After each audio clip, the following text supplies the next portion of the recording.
हाँ जी बच्चों, देखिए एक्सरसाइज 9.4 आपकी चल रही है डिफरेंशियल इक्वेशन। आज मैं आपको आगे के और सवाल करा रहा हूँ, ठीक है। शायद मेरे ख्याल से 16 सवाल हो गए हैं। आज मैं आपको 16 तक सवाल हो गए, 17वां क्वेश्चन बताता हूँ आपको आज।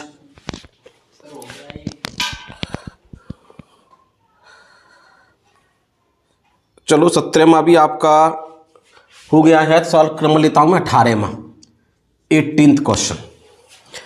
इसने कहा है एक वक्र के किसी बिंदु एक्स वाई पर स्पर्श रेखा की प्रवणता। कोई बिंदु दिया है आपको एक्स वाई, इस बिंदु पर प्रवणता मान लीजिए ये हो गई डी वाई डी एक्स। प्रवणता यही तो होती है एम या डी वाई डी एक्स। ये क्या कह रहा है, यह प्रवणता इस स्पर्श बिंदु को बिंदु -4 व -3 से जाने वाली रेखा की प्रवणता की दुगनी है। यानी इसकी प्रवणता यदि एम माने हम, तो क्या कहा है, किसी बिंदु पर स्पर्श रेखा की प्रवणता ये प्रवणता इन दो बिंदुओं से जाने वाली रेखा की प्रवणता की दुगनी है। यानी इन दो बिंदुओं से जाने वाली रेखा की प्रवणता है उसकी दुगनी। ये प्रवणता आपको दी हुई है। तो और यदि यह बिंदु, यह वक्र बिंदु -2 और -1 से जाता है, ठीक है। यह बिंदु क्या जा रहा है, यह वक्र बिंदु -2 -1 से जाता है, तो वक्र का समीकरण ज्ञात करो। समझ में आ गया। उसने क्या कहा है, किसी बिंदु एक्स वाई पर, समझ गए, रेखा की प्रवणता, किसी बिंदु वक्र की प्रवणता डी वाई डी एक्स इन दो बिंदुओं से जाने वाली रेखा की प्रवणता की दुगनी है। इन दो बिंदुओं से जाने वाली रेखा की प्रवणता यदि m मानता हूं तो डी वाई डी एस बराबर 2 इंटू एम। यह वक्र बिंदु कहां से जा रहा है, -2 -1 से जा रहा है, तो वक्र का समीकरण ज्ञात करो। तो डी वाई डी एक्स तो ये है और m निकालेंगे हम। m बराबर होता है दो बिंदुओं से जाने वाली रेखा की प्रवणता y2 - y1 बटे x2 - x1। यदि इस बिंदु को मान लो x2 और y2 मान लूं, इस बिंदु को यदि मैं x1 और y1 मान लूं, तो m बराबर क्या होगा, y2 - y1 -3 y1 का मान कितना है y बटे x2 - x1 -4 -x आ गया। x2 - x1 और इसमें से ऊपर से माइनस कॉमन ले देता हूं, 3 + y बटे माइनस कॉमन ले लूं से x + 4 भी लिख सकता हूं। ये आ गया तो माइनस माइनस प्लस। तो इसका मतलब क्या हो गया, डी वाई डी एक्स बराबर 2 इंटू वाई + 3 बटे x + 4, ठीक है। अब इसको मैंने बताया तरीका वही, वाई वाई एक तरफ करें और एक्स एक्स एक तरफ करें। डी वाई अपॉन वाई + 3 बराबर 2 D x upon x + 4। Integration का चिन्ह लगा देता हूं और कांस्टेंट जोड़ देता हूं c, ठीक है। अच्छे से समझ में आ गया होगा। डी वाई बटे वाई होता है log y + 3 बराबर 2 log x + 4 और प्लस c, और log के संग मोड का चिन्ह लगता है, आप जानते हो। ये हो गया, ठीक है। अब देखो मुझे यह वक्र कहां से जा रहा है, -2 और -1 से, अर्थात इसके अंदर में x के स्थान पर -2 रखूंगा और y के स्थान पर -1 रखूंगा। तो ठीक है, तो ये भी है, इसमें दिया है -2 और 1, अर्थात ये एक बिंदु दिया हुआ है। तो x के स्थान पर -2 और y के स्थान पर 1 है।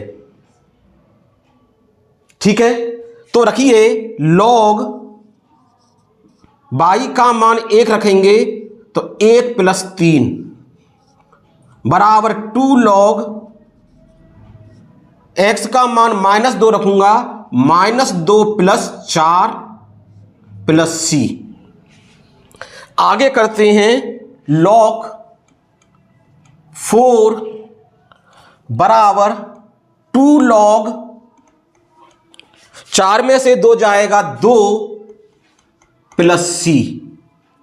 तो log 4 = ये कह देंगे log 2 की पावर 2, क्योंकि आप जानते हैं यदि log से पहले संख्या होती है वो पावर में आ जाती है, क्योंकि n log m बराबर log m की पावर n + c log 4 बराबर log 4 + c बराबर log 4 - log 4। कट गया, c का मान 0 आ गया। c की जगह c का मान रख देता हूं मैं, तो आ गया log y + 3 बराबर 2 log x + 4। ये आपका आंसर हो गया। चाहे तो इसको और आगे कर सकते हैं, n log m बराबर log m की पावर n कह के। ये आप समझ गए होंगे सवाल। इसे सवाल को नोट डाउन करें, फिर मैं आगे आपको सवाल बताता हूं।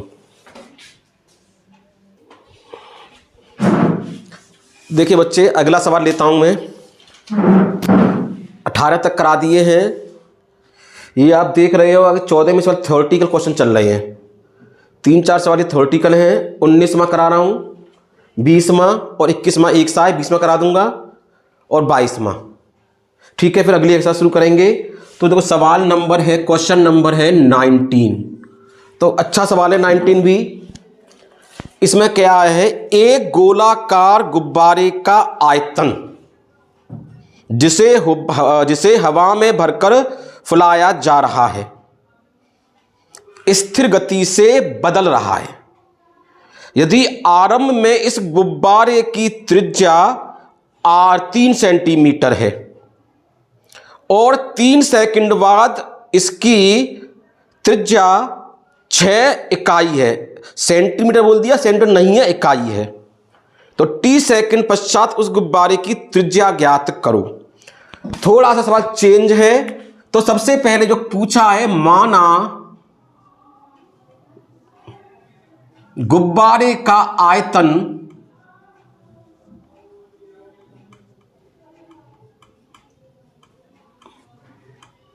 v है, v होता है, और गोलाकार है, और गोले का आयतन आप लोग जानते हो 4/3 πr³। समझ गए? उसने कहा है एक गोलाकार गुब्बारे का आयतन स्थिर गति से बदल रहा है, अर्थात d/dt v बराबर k। स्थिर गति कोई भी कांस्टेंट गति से बदल रहा है। परिवर्तन की दर डिफरेंशिएशन dv/dt कर दिया। अब ddt है ही, v का मान 4/3 πr³ लिख दिया बराबर k। यहां t है, यहां a है, तो इसको ऐसे भी कह सकते हैं, ddt को कह दूंगा ddr 4/3 πr³ इंटू dr/dt। बता चुका हूं पहले डिफरेंशिएशन में। और बराबर क्या आ गया, k। ddr का मतलब इसका differential with respect to r, तो 4/3 πr³ का क्या हो जाएगा, 3r³ 3 - 1। ये कर दो dr, यहां कर दो k dt। 3 से 3 कट गया, और साथ की साथ मैंने इंटीग्रेशन का चिन्ह लगा दिया और c जोड़ दिया। समझ में आ गया? तो ये क्या आ जाएगा, इंटीग्रेशन 4πr², ठीक है, dr बराबर के इंटीग्रेशन वन का होगा क्या, टी और प्लस सी। कर दें इसका इंटीग्रेशन, 4 पाई आर स्क्वायर है तो क्या हो जाएगा 4 पाई आर की पावर 2 + 1 अपॉन 2 + 1 बराबर के टी प्लस सी बराबर 4/3 पाई आर क्यूब बराबर के टी प्लस सी। समझ में आ गया? इसको मान लो समीकरण 1। अब यहां से जो सवाल के अंदर हमको दिया हुआ है उसको लेके चलेंगे, के और सी के मान निकालेंगे कंडीशन से। उसने कहा है आरंभ में, यानी आरंभ में कब, टी बराबर 0 हो। क्या हो, टी बराबर 0 हो। उसकी त्रिज्या कितनी है, आर बराबर 3 सेंटीमीटर, सॉरी फिर सेंटीमीटर कह दिया, 3 इकाई कहा है उसने। From first 4/3 into pi r cube, r का मान रख देंगे 3 से 27 आ जाएगा, बराबर के इंटू टी का मान 0 प्लस सी। 3 नाम 27, 9 चौक 36 पाई, तो सी बराबर आ गया 36 पाई आ जाएगा। From first 4/3 pi r cube बराबर के टी प्लस कितना आ गया, सी का मान 36 पाई आ गया समझ में। अब उसने क्या कहा है, उसने आगे पढ़ता हूं, ध्यान नहीं थोड़ा सा। त्रिज्या आरंभ में 3 इकाई है और 3 सेकंड बाद 6 इकाई है, अर्थात यदि t बराबर 3 सेकंड ले लूं, त्रिज्या कितनी है उसकी, 6 इकाई। तो क्या करें, t का मान इसके अंदर 3 रखें, r का मान इसके अंदर 6 रखें, तो 4/3 पाई 6 का क्यूब बराबर k इंटू 3 प्लस 36 पाई। 4/3 इंटू पाई, इसे कहते 36 गुणा 6 बराबर 3k प्लस 36 पाई। आगे समझ में, 3 दूनी 6, 4 दूनी 8, 8 इंटू पाई इंटू 36 बराबर 3k प्लस 36 पाई। गुणा कर दीजिए, 8 × 48 की 8, हासिल 4, 288 पाई माइनस 36 पाई बराबर 3k आ जाएगा। 288 में से 36 जाएंगे, 8 में से 6 गया 2, 8 में से 3 गया 5, 252 पाई बराबर 3k, तो k बराबर आ गया 3 × 8 = 24, 3 × 4 = 12, 84 पाई। कितना आ गया, 84 पाई। तो k का मान यहां रख दे, फ्रॉम 2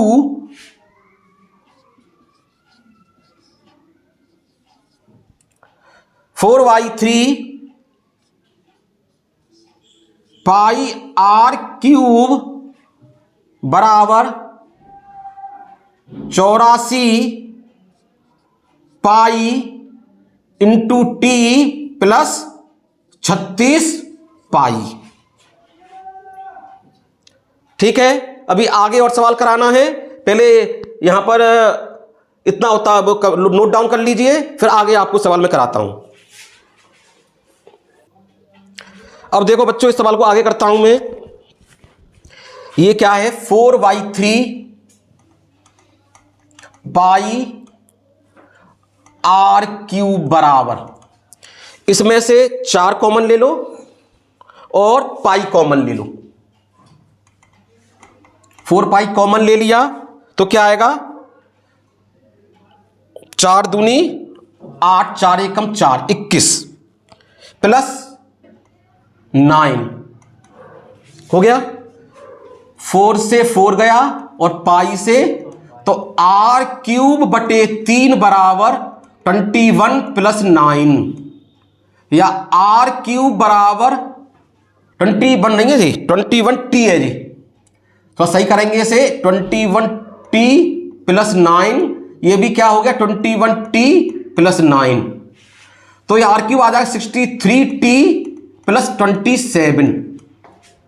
हमसे t सेकंड पश्चात r का मान पूछा है, तो r बराबर 63t प्लस 27 की पावर 1/3। तो देखो बच्चों सुनिए, ये दो इक्वेशन के द्वारा मैंने k के मान और k के मान निकाल लिए, यहां पर रख दिए सब जगह, देख रहे हैं आप। फ्रॉम फर्स्ट निकाला मैंने t उसका c का मान, फ्रॉम सेकंड k का मान निकाल दिया, यहां पर रख दिया मैंने, ठीक है। ये पहला समीकरण था, दूसरा था, ये तीसरा था, तीनों मान रख दिए। अब मुझसे क्या पूछा है, t सेकंड पश्चात r का मान, t तो ये है ही, r का मान निकालना है, r का मान ये आ गया और ये आपका हो गया आंसर। अब इस क्वेश्चन को नोट डाउन करो, उसके पश्चात मैं आपको अगला 20वां सवाल बताऊंगा। हाँ जी बच्चों, देखो 2 सवाल मैंने कराए अभी, अब मैं अगला सवाल लेता हूं। क्वेश्चन नंबर 20, 20 में सवाल है, 20th क्वेश्चन। क्या कहा है 20वें सवाल में, किसी बैंक में मूलधन की वृद्धि r% वार्षिक दर से होती है। पहला ये मुख्य लाइन ये होती है पहली वाली, और जो कंडीशन दी होती हैं वो मान निकालने के लिए जो पूछा होता है उसके लिए होती हैं। यदि 100 रुपये 10 वर्षों में दुगने हो जाते हैं, यानी प्रारंभ में t बराबर 0 है तो 100 रुपये हैं, जब t बराबर 10 होता है तो रुपये 100 की जगह कितने हो जाते हैं, 200 रुपये। यही तो मतलब हुआ, r का मान बताइए और log 2 का मान दिया है, जो लिखा हुआ है log देखो 2 e बेस पर 2 बराबर 0.6931। आपको बता देता हूं, कंफ्यूजन में मत रहना, लोगों को याद रहता है log 2 का मान 0.3010, वो होता है 10 बेस पर, इसका बेस e है, log का मान भी 2 का मान भी चेंज हो गया। माना बैंक मूलधन क्या है, P, माना क्या मान लू, मूलधन बराबर क्या है, P है, तो क्या कहा है, dp dt बराबर P गुणा r%। लिखा हुआ है उसके अंदर, किसी बैंक में मूलधन की वृद्धि की दर r% वार्षिक की दर से हो रही है, P का r% वार्षिक। इस समझेंगे इसे, dp dt बराबर P गुणा r/100 होता है, इसका मतलब 100। अब क्या करें, P को एक जगह लिखें, dp बटे P बराबर क्या लिखते हैं, r dt और गुणा 100 है ही, अरे r बटे 100 हो गया, और इस पे लगा दिया मैंने इंटीग्रेशन का चिन्ह, एनी कांस्टेंट जुड़ता है लगता है सी, जानते हैं आगे समझ में। तो dp बटे p हो गया log p बराबर 1/100 r t प्लस c, 1 का t होता है ना, यहां हमारी इक्वेशन बनती है 1। आ गया होगा समझ में। अब क्या कह रहा है उसे देखते हैं, 100 रुपए 10 वर्षों में दुगने होते हैं, उसे बाद में देखेंगे, पहले t बराबर 0 यानी p बराबर 100 है, समझ में आ गया। तो log p का 100 बराबर 1/100 into r into 0 plus c। अरे t का मान 0 है ना, तो c बराबर क्या आ जाएगा, log 100। c का मान समीकरण 1 में रख देता हूं, आए समझ में। तो फ्रॉम क्या लिखूं मैं इसे? फर्स्ट log p बराबर 1/100 RT प्लस log 100। C का मान आ गया। चलो अब आगे देखते हैं। अब उसने क्या कहा है कि 10 वर्षों में 100 के 200 रुपए हो जाते हैं। कितना हो जाता है? 200 रुपए। तो कितना रखें? log 200, ठीक है, बराबर 1/100 इंटू आर इंटू क्या लिखेंगे बोलो? टी का मान 10, समझ रहे हो, प्लस log 100। अब मुझे आर का मान ज्ञात करना है भाई। तो देखो, एक जीरो से तो जीरो काट दो, इसे पक्षांतर कर दो, log 200 माइनस log 100 बराबर क्या आएगा बोलो? 1/10 into r. log m minus log n, log 200 बटे 100। अरे log m minus log n बराबर log m बटे n होता है, बराबर 1/10 इंटू आर, या r बराबर 10 log 2 हो गया। तो r बराबर 10 इंटू log 2 का मान ये दिया हुआ है 0.6931। बेस तो e है ना, बता चुका हूं पहले, यहां पर सब बेस e चल रहा है।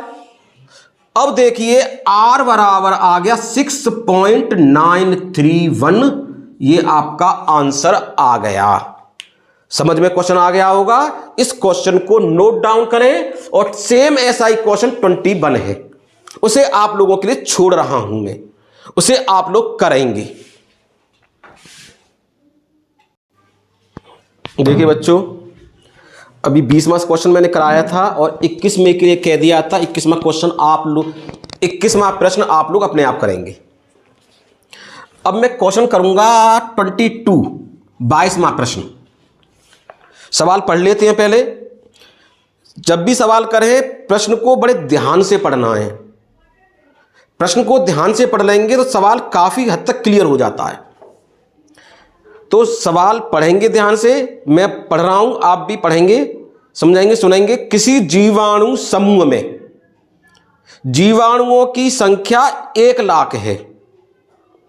2 घंटों में इनकी संख्या में 10% की वृद्धि होती है। यानी प्रारंभ में t बराबर 0 था, जीवाणुओं की संख्या कितनी है? 1 लाख। 2 घंटे यानी t बराबर 2 आवर्स में 10% बढ़ जाते हैं। 1 लाख के 10,000 और बढ़ गए। 10% का मतलब 1,10,000 हो गए 2 घंटे में। कितने घंटों में समय का मान पूछा है। जीवाणुओं की संख्या 2 लाख हो जाएगी यदि जीवाणुओं के वृद्धि की दर उसमें उपस्थित संख्या के समानुपाती है। तो देखो, माना जीवाणुओं की संख्या, क्या मान लूं मैं? y, कुछ भी मान सकते हैं। जीवाणुओं की संख्या y है। उसने क्या कहा है? जीवाणुओं में वृद्धि की दर यानी dy/dt, उसमें जीवाणुओं की संख्या के बराबर नहीं है, समानुपाती है। समानुपाती का चिन्ह ऐसे हो गया, ठीक है। यदि बराबर लगाऊंगा, आप लोग जानते हैं dy/dt बराबर किसी कांस्टेंट का गुणा कर दीजिए। आए समझ में? अब मैंने क्या बताया, सवाल लगभग अब यहां से आपका भूमिका बन गई सवाल की। इतनी भूमिका बनने के बाद सवाल में अब कैलकुलेशन ही रह जाती है। कंडीशन दी होती है, कंडीशन लगाते हैं, इंटीग्रेशन करते हैं। मेरे हिसाब से 14 तक सवाल करने में आपको ज्यादा कैलकुलेशन करनी पड़ रही थी। यहां बड़ा सिंपल सवाल हो गया है आपका ये।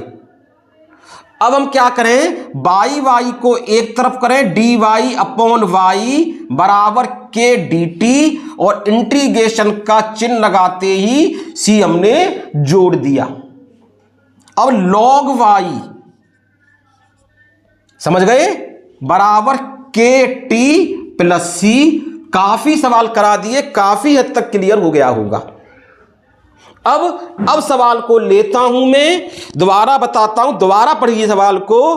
किसी जीवाणुओं के समूह में जीवाणुओं की संख्या 1,00,000 है, टी बराबर 0 रख दें तो बाई बराबर क्या हो गया, 1,00,000 है, इतना हो गया। इसके अंदर रख देंगे लॉग बराबर के इंटू 0 प्लस सी, तो सी बराबर आ गया log from first log y बराबर k T plus log. Calculation तो बाद में होती रहती है, हो जाएगी बाद में। जब पहले आपको जो चीज दी है करते करिए, अब मत करिए कि इसको यहां पक्षांतर करूं, कुछ नहीं करना है आपको।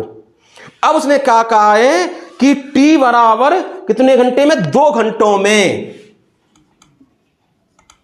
संख्या में वह क्या हो जाता है 10 पर टी बराबर 2 है, तो क्या हो जाता है इसमें संख्या में 10% की वृद्धि हो जाती है।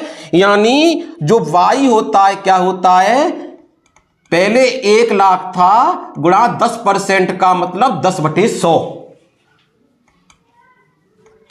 बराबर आ गया 10,000। तो y बराबर डेल्टा y है, तो y बराबर क्या हो जाएगा प्लस, यानी y बराबर 1,10,000 आ गया। 10% की वृद्धि हो रही है। तो और t बराबर कितना रखा था 2, t बराबर 2 सेकंड में, तो लॉग क्या रहे फ्रॉम सेकंड लॉग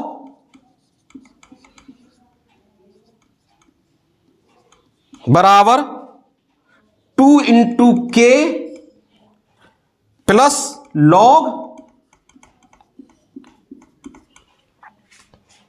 आगे समझ में, या 2k बराबर लॉग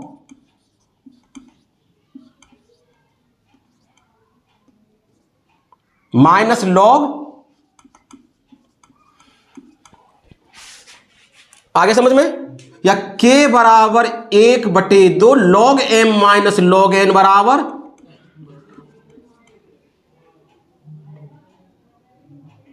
बटे 1 0 2 0 3 0 4 0, तो k बराबर 1/2 लॉग 11/10, और इस मान को रख दूं समीकरण नंबर 2 में, तो क्या आएगा फ्रॉम 2 लॉग y बराबर कितना है, k का मान 1/2 log 11/10 into T plus log 1,00,000।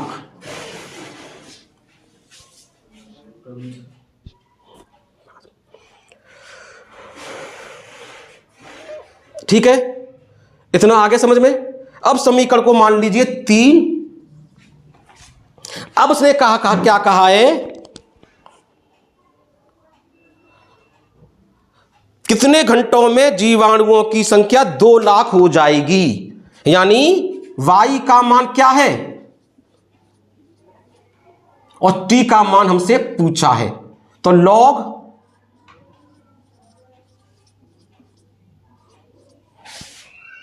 ठीक है बराबर 1/2 log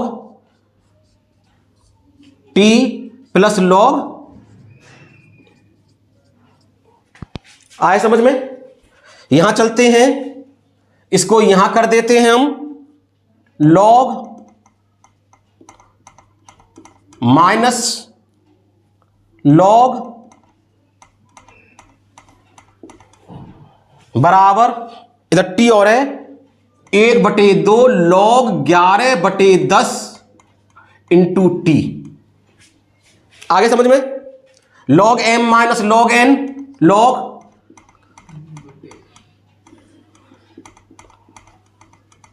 बराबर 1/2 log 11/10 इंटू टी। ये इससे कटा, ये इससे कटा, ये इससे कट गया। log 2 बराबर 1/2 log 11/10 इंटू टी। तो t बराबर 2 यहां पहुंच जाएगा, 2 log 2 बटे log 11/10। ये आपका आ गया आंसर। टी का मान आपका निकल आया। नोट डाउन कीजिए, आगे फिर और सवाल कराता हूं। देखिए बच्चों, मैंने 22वां सवाल कराया आपको। अब लास्ट क्वेश्चन है इसका। अब लास्ट क्वेश्चन कराऊंगा 23 क्वेश्चन 323 है। इसे और कर लीजिए। इस प्रकार आपकी 9.4 कंप्लीट होती है। बहुत सिंपल सवाल है, इसे तो न कराऊं तो भी आप कर लेना चाहिए। डी वाई डी एक्स बराबर ई की पावर एक्स प्लस वाई। समीकरण ज्ञात करो। तो आप जानते हैं डी वाई डी एक्स बराबर ई की पावर एक्स इंटू ई की पावर वाई। लॉलीपॉप सवाल है जो, मान लो सिंपल सवाल बिल्कुल इसके अंदर आ गया। पेपर में भी ऐसा सवाल आ सकता है।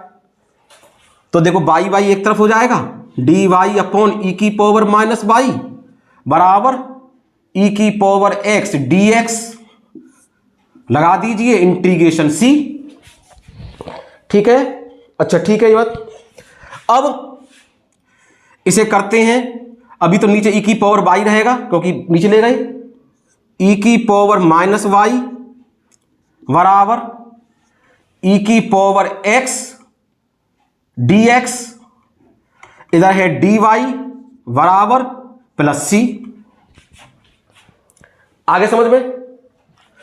इसे ई की पावर माइनस वाई का क्या होता है इंटीग्रेशन? ई की power minus y into minus. तो माइनस ई की पावर माइनस वाई बराबर ई की पावर एक्स प्लस सी हो गया। या कह देंगे ई की पावर एक्स पक्षांतर कर दो प्लस ई की पावर माइनस वाई प्लस सी बराबर 0। और देखो इसमें आंसर क्या दिया हुआ है, ई की पावर, इसे ऐसे भी कहा जा सकता है ई की पावर एक्स प्लस ई की पावर वाई बराबर माइनस सी। इसको आप नया कांस्टेंट लिख दो। माइनस सी को सी भी लिख सकते हैं, कैपिटल सी कर दिया, इसे ए लिख दीजिए क्योंकि तो कांस्टेंट है ना। तो क्या आंसर आ गया? ई की पावर एक्स प्लस ई की पावर माइनस वाई बराबर सी। तो कौन सा पार्ट सही है इसका देखता हूं मैं, कौन सा पार्ट सही है। इसका पार्ट सही है पहला।